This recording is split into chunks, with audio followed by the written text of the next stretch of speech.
Hello friend, नमस्कार सर्वांना. श्री स्वामी समर्थ. तर मागच्या 8-10 दिवसापासून माझे व्हिडिओ नाही येत होते, त्याच्यामागे काही रिझन होते.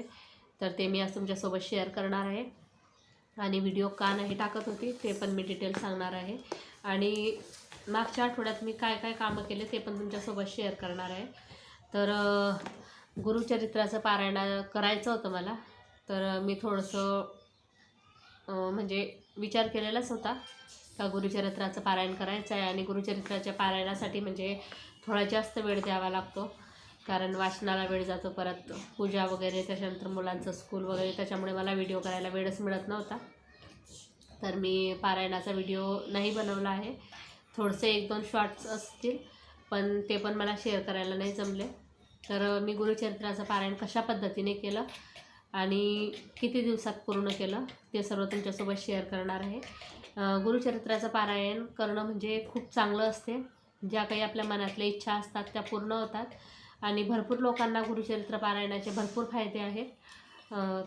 तुमचा जर विश्वास असेल तर तुम्ही करू शकता, अन्यथा नाही करायचं. कारण कोणतीही पूजापाठ करायचा आहे तर त्यामागे आपला विश्वास महत्त्वाचा आहे.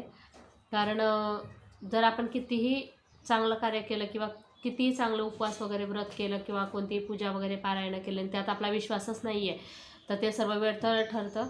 त्याचं फळ आपल्याला नाही भेटू शकत. तर मी तुम्हाला एकच सांगेल का, जर का तुम्हाला गुरुचरित्राचं पारायण करायचं आहे तर आधी तुमचा पारायणावरती विश्वास पाहिजे, समर्थांवरती विश्वास पाहिजे का आपण जे काही करतो आहे ती सर्व सेवा समर्थांना समर्थचरणी करायची आहे आणि त्याचं फळ स्वामी समर्थ आपल्याला देतीलच. ह्या उद्देशाने तुम्ही पारायणाला सुरुवात करू शकता.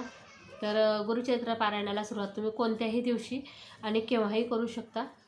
फक्त आता कसं आहे का, कोण करू शकते ते व्रत, तर गुरुचरित्राचं पारायण कोण करू शकते, तर कोणीही करू शकते. स्त्री पुरुष मुलं मुली सर्व करू शकतात. फक्त ज्या काही आपल्या अडचणी आहेत त्या थोडंसं बघायच्या, त्याच्यानंतरच गुरुचरित्र पारायणाला सुरुवात करायची. कारण गुरुचरित्र पारायण करताना मासिक धर्म वगैरे असे कोणतीही अडचणी यायला नको. आणि कसं आहे, असं मरण वगैरे काही आलं तर कोणाच्या मरणधरणमध्ये नाही जायचं असत गुरुचरित्र पारायणामध्ये. आणि दुसरी गोष्ट अशी का, जर का एकदम आपला कुटुंबामध्ये किंवा जवळचे रिलेटिव्ह वगैरे काही झालं आणि तिथं आपल्याला जावंच लागेल तर गुरुचरित्र कुणाकडूनही पूर्ण करून घ्यावं. गुरुचरित्राचं पारायण अपूर्ण सोडायचं नाही. जेवढी माहिती मला आहे तेवढी मी तुम्हाला देत आहे, कारण मी खूप मोठी भक्त नाही आहे स्वामींची, खूप छोटी भक्त आहे. आणि ज्या प्रकारे मी करते त्याच प्रकारे मी तुमच्यासोबत शेअर करत आहे. कारण माझ्या ज्या काही मैत्रिणी वगैरे आहे ज्यांना माहिती आहे का बुवा मी गुरुचरित्राचं पारायण करत होती, तर त्या मला विचारत होत्या का बुवा कशा पद्धतीने करायचं, काय करायचं. तर मी त्यांना सांगितलंच, पण त्या मला सांगत होत्या का बुवा तुम्ही एखाद व्हिडिओ बनवा, तर आम्हाला जेव्हा लागेल तेव्हा आम्ही व्हिडिओ बघून त्याच प्रकारे पारायण करू. तर चला मी तुम्हाला आता सांगते का मी गुरुचरित्राचं पारायण कधी सुरुवात केलं आणि कशा प्रकारे केलं. तर गुरुचरित्राचं पारायण करायच्या 1 दिवस आधी 4 कुत्रे आणि 1 गाईला, म्हणजे एका गाईला असं 5 नैवेद्य करायचे. नैवेद्य 4 कुत्र्यांना आणि एका गाईला खाऊ घालायचा. कुत्रे नाही मिळाले तर कुत्र्यांच्या नावाने तिथं ठेवून द्यायचा. गाय वगैरे पक्षी वगैरे कोणीही खातील.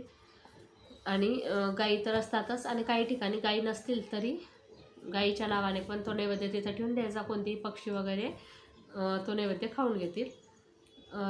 आणि मग नंतर दुसऱ्या दिवशी गुरुचरित्राचं पारायण सकाळी म्हणजे पहाटे 3 वाजेपासून तर संध्याकाळी 4 वाजेपर्यंत ह्या काळात तुम्ही केव्हाही वाचन करू शकता. फक्त दुपारची 12 ते 12:30ची वेळ पारायणाला, पारायण नाही करायचं, म्हणजे पारायण बंद ठेवायचं. कारण 12 ते 12:30 ही वेळ दत्त महाराजांच्या भिक्षेची वेळ असते. या वेळेत पारायण नाही करायचं. तर तुम्ही पहाटे 3 ते 4पर्यंत, संध्याकाळी 4पर्यंत केव्हाही पारायण करू शकता. तर पारायणाची मांडणी कशी करायची ही मी तुम्हाला नंतर सांगेलच, पण मी ज्या पद्धतीने पारायण केलं त्या पद्धतीने मी तुम्हाला शॉर्टकट सांगते. का मी खूप जास्त मोठी मांडणी नाही केली होती. एक कळस ठेवला, म्हणजे माझा कळस कायमचा भरलेलाच असतो. कळस तिथंच होता, फक्त दत्त महाराजांचा फोटो पण नाही आहेत माझ्याकडे.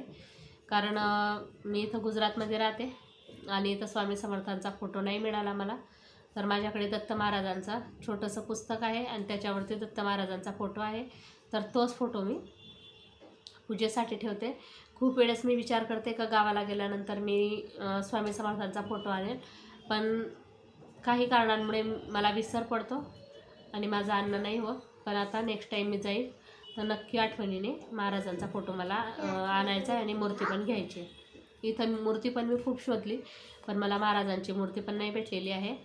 तर मी आता जेव्हा गावाला जाईल तेव्हा नक्की तिथून मूर्ती आणेल आणि तुमच्यासोबत शेअर करेन. तर अशा प्रकारे माझी एकदम साधी सिंपल मांडणी होती.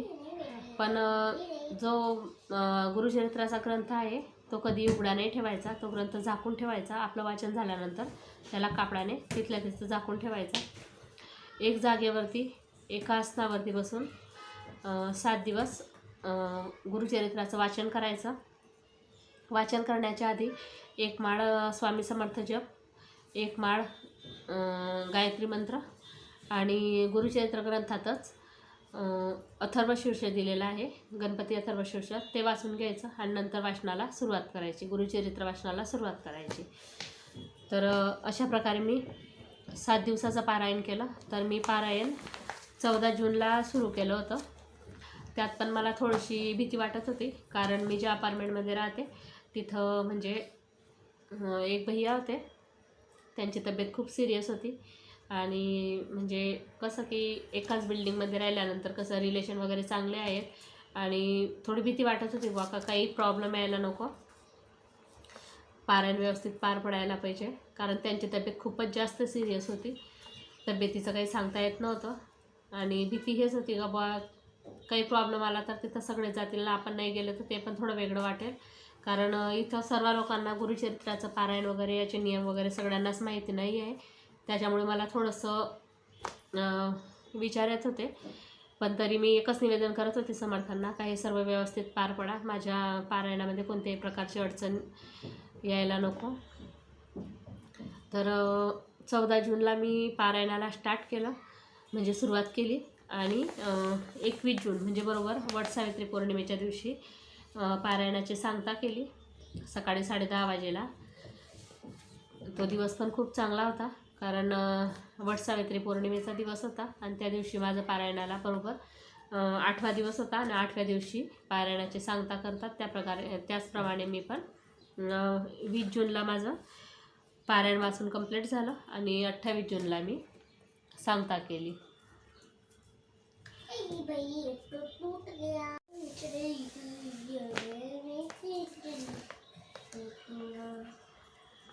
आणि त्याच्यानंतर मग 21 जूनला माझं पारायण कंप्लीट झालं आणि त्याच्यानंतर फक्त 2च दिवस खाली गेले. काय झालं आणि त्याच्यानंतर 2च दिवसात ते भैया एक्सपायर झाले. तर म्हणजे मी ज्यांची गोष्ट तुम्हाला आधी सांगितली का त्यांची तब्येत खूप सिरियस होती, बिल्डिंगमधलेच म्हणजे वरती राहत होते आमच्या, तर ते एक्सपायर झाले. आणि मग त्याच्यानंतर 2-3 दिवस त्याच्यातच गेले, कारण एक दिवस तर पूर्ण तिथंच गेला आमचा. त्याच्यानंतर पण म्हणजे असं मन लागत नव्हतं, कारण पहिल्यांदा असं बिल्डिंगमध्ये झालेलं आणि खूप म्हणजे वाईट वाटत होतं. सारखं ते चित्र डोळ्यासमोर येत होतं. तर 2-3 दिवस तसेच गेले. नंतर त्याच्यानंतर माझ्या सासूबाई वगैरे आल्यात माझ्याकडे. तर अशातच म्हणजे माझे जवळजवळ 15 दिवस निघून गेले. त्याच्यामुळे मी तुमच्यासोबत कोणताही ब्लॉग वगैरे शेअर नाही करू शकली. तर मी म्हणजे खूप साध्या आणि सरळ पद्धतीने गुरुचरित्र पारायण केलेलं आहे आणि त्याचे नियम असे आहेत गुरुचरित्र पारायणाचे. नंतर त्याचे गुरुचरित्र पारायणाचे नियम असे आहेत का 7 दिवस कोणाच्याही घरचं काही खायचं नाही.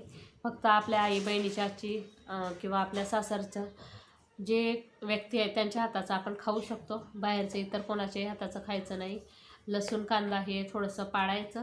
तुम्हाला शक्य असेल तर तुम्ही पाळू शकता, नाही शक्य झालं तरी तुम्ही नाही पाळलं तरी चालेल, पण पाळलं तेवढं चांगलंच असते.